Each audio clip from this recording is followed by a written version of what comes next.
민주당에서 실거주 의무 폐지 절대 안 돼 라는 내용에 대해서 좀 알아보도록 하죠. 민주당에서요 실거주 폐지는 절대 안 된다고 얘기를 강하게 얘기했습니다. 네. 지금 서울에서는요 3억씩 뚝뚝 줄줄이 반토막 나고 있어요. 어디서? 서울 아파트가요. 지금 민주당에서 실거주 폐지는 절대 안 된다고 하고 있는 내용이고요. 실거주 의무 폐지에 대한 방향에 대해서 조금 말씀을 드릴게요. 여러분, 지금 같은 부동산 경기가 변화에서는요, 지금 반토막이 나고 있는 상황에서 이런 게 부정적인 있는 면만 있는 게 아니에요. 자, 긍정적인 면도 있어요. 뭐냐? 이게 저희 쪽에서는 부동산 안정기라고 얘기하고 있어요. 부동산 안정기. 이게 뭐냐면 정상적인 부동산 가격에 진입하고 있다고 말씀드릴 수가 있는 거예요. 쉽게 말씀드려서 가격 거품이 빠지고 있다고 말씀드릴 수 있는 거예요. 지금 대한민국 부동산 가격은요 그동안 정상적인 가격이 아니었잖아요. 아니었잖아요. 자, 묻지마 주택 구입을 엄청 많이 했잖아요. 그러면은 주택 공급이 절대 따라가지 못해요. 왜? 투기꾼들이 증가하기 때문에 주택을 생산하는 거는 공급하는 거는 한계가 있어요. 근데 투기꾼들이 모여들면요 공급 당연히 수요를 따라갈 수가 없는 거죠. 그래서 지금 같은 상황에서 실거주 의무 폐지는 굉장히 대단히 위험한 발상이라고 저는 말씀드릴 수가 있습니다. 사실 굉장히 위험한 상황입니다. 이렇게 한다면요. 왜 그러냐면 실거주 의무 폐지는요 곧 자살골 하는 거랑 똑같아요. 왜 그런지 설명해 드릴게요. 부동산 투기꾼들이 다시 등장해요. 부동산 투기꾼들은요 먹을 게 있으면 항상 등장합니다. 서민도요 투기꾼으로 변신해요. 초보자도 투기꾼으로 변신해요. 예? 자, 두 번째, 부동산 수요자 급증은요 주택가격 상승을 또 만들어요. 아파트 투자 분위기를 조성하는 부채질하는 꼴뿐이 안 되지 않습니까?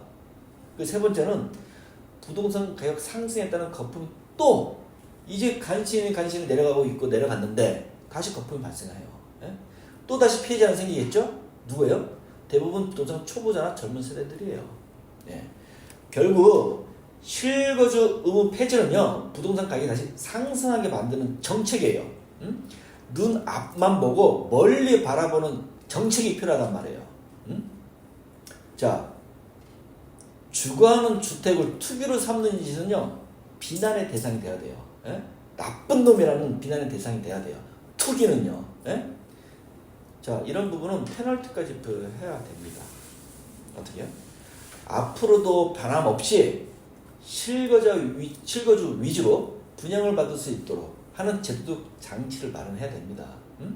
그리고 투기꾼 또는 다주택자가 쉽게 주택시장에 진입하지 못하는 정책이 필요해요. 예? 그리고 사회적 인식도 굉장히 필요하고요. 그러기 위해서는요 실거주 의무제를 오히려 정착시키고 또 확산시켜야 됩니다. 이 부분 중요합니다. 예. 투기꾼들 주택에 대해서는 투기를 못하게 만들어야 된단 말이에요. 그래서 정권 따라가지고 입맛이 움직이는 부동산 정책은 이거는 진짜 하면 안 됩니다. 왜? 항상요 눈치도 없고 아무것도 모르는 서민들만 항상 경제적 피해를 받아왔기 때문에 그래요. 부동산 정보 문제 없죠. 잘못된 부동산 정보가 잘못된지 모르기 때문에 최고점일 때 주택을 매입해서 항상 피해를 본 거예요. 이런 피해를 보는 사람이 서민들이에요. 왜? 아무것도 모르고 집 한번 처음 평생에 사버리다가 이렇게 된 거죠. 자, 민주당에서 주장하죠. 실거주 폐지 절대 반대한다고. 왜? 투기 수요를 그대로 인정해주는 꼴이라고. 그렇죠. 예, 투기를 인정해주는 꼴이 되는 거죠. 그 업계에서는 찬성을 해요. 실거주 폐지를요. 이유는 거래를 활성화해야 된다고. 그리고 이들에는 명분도 있다고 얘기해요. 뭐라고? 분양가 상한제 당첨자 대부분이 무주택자라고 주장을 해요. 자, 이 명분이 될까요? 저는 이렇게 생각해요. 대부분 그게 무주택자이든 일부분이 뭐 유주택자이든 상관이 없어요. 그냥 실거주 의무를 지켜야 된다는 거예요. 실거주 의무. 예? 그 원칙을 지켜야 된다는 거예요. 원칙이 깨지면은 모든 게 다 흔들려요. 예?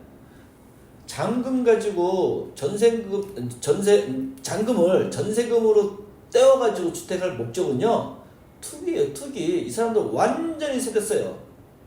제가 얼마나 이 부분은 화가 나면 세라는 글자까지 썼겠습니까? 예? 정권이 바뀌어도요, 바뀌지 않는 정책, 일관성 있는 부동산 정책이 굉장히 필요합니다. 예. 정권에 따라 달라지는 부동산 정책은 정말로 이거는 없어져야 되고, 이 말만, 정부 말만 믿는 서민들이 항상 피해자로 전락했어요. 이건 항상 결과가 똑같아요.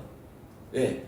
부동산 투자를 해본 사람들은, 경험이 있는 사람들은 그 타이밍을 알기 때문에 그 사람들은 그 똥을 튀기지도 않아요. 모르는 사람들이 맨 마지막 들어가서 똥을 다 쏟아 몸에 받는 거란 말이에요. 예?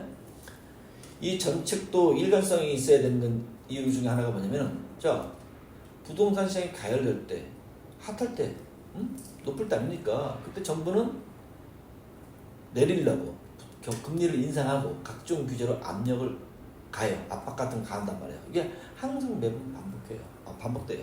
예. 반대로 부동산 경기가 꽁꽁 얼어붙을 때는, 뭐 지금 꽁꽁 얼어붙은 불경기 때는 할 수 있어요. 그때 정부는 이제 금리를 인하하고 규제를 풀고 친동열세 혜택을 주었어요. 또 이것도 매번 반복해요. 자, 저는 이렇게 말씀드리고 싶어요. 항상 경기는 좋을 때 있고 경기는 나쁠 때 있어요. 그리고 정부는 무조건 개입을 최소로 하는 게 무조건 맞아요. 정부가 계속 개입을 해버리면은 당연히 정권에 따라 왔다 갔다 할 수밖에 없고, 그 피해는 제가 계속 얘기했던 누누이 서민들만 피해를 보고, 눈치 빠른 사람들, 투자를 조금 해본 사람들은 다 피해가요, 요리조리. 그래서 원칙이 있는 거를 꽁꽁 얼어붙든, 뭐 가열됐든 간에 시장 원리에 맡기는 게 가장 이상적인 상황이란 말이에요. 예? 그래서 일관성이 없는 역대 정부의 냉탕 부동산 정책이 있는 한, 부동산 투기 세력은 절대 사라지지 않아요. 그냥 불사조예요. 절대 사라지지 않습니다. 예? 그리고 틈새 시장에서 먹거리 기회를 항상 엿봐요. 누가? 항상 대기하는 투기꾼들의 기회를 제공하는 꼴이에요. 그러면은 제2, 제3, 연끌 쪽 무조건 나와요. 전세 사기 계속 나올 수밖에 없어요. 예방하는데 막는 데도 한계가 있단 말이에요. 예. 자, 오늘은 사람들이 이제 관심이 굉장히 많이 갖고 있었던, 정권이 바뀌어도 뭐 이런 정책들 바뀌는 내용에 대해서도, 그리고 이제 규제 푸는 부분 여러 가지에 대해서 이제 말씀 나눴는데, 오늘 내용 여기서 정리하기로 하고 다음 내용으로 또 새롭게 찾아뵙도록 하겠습니다.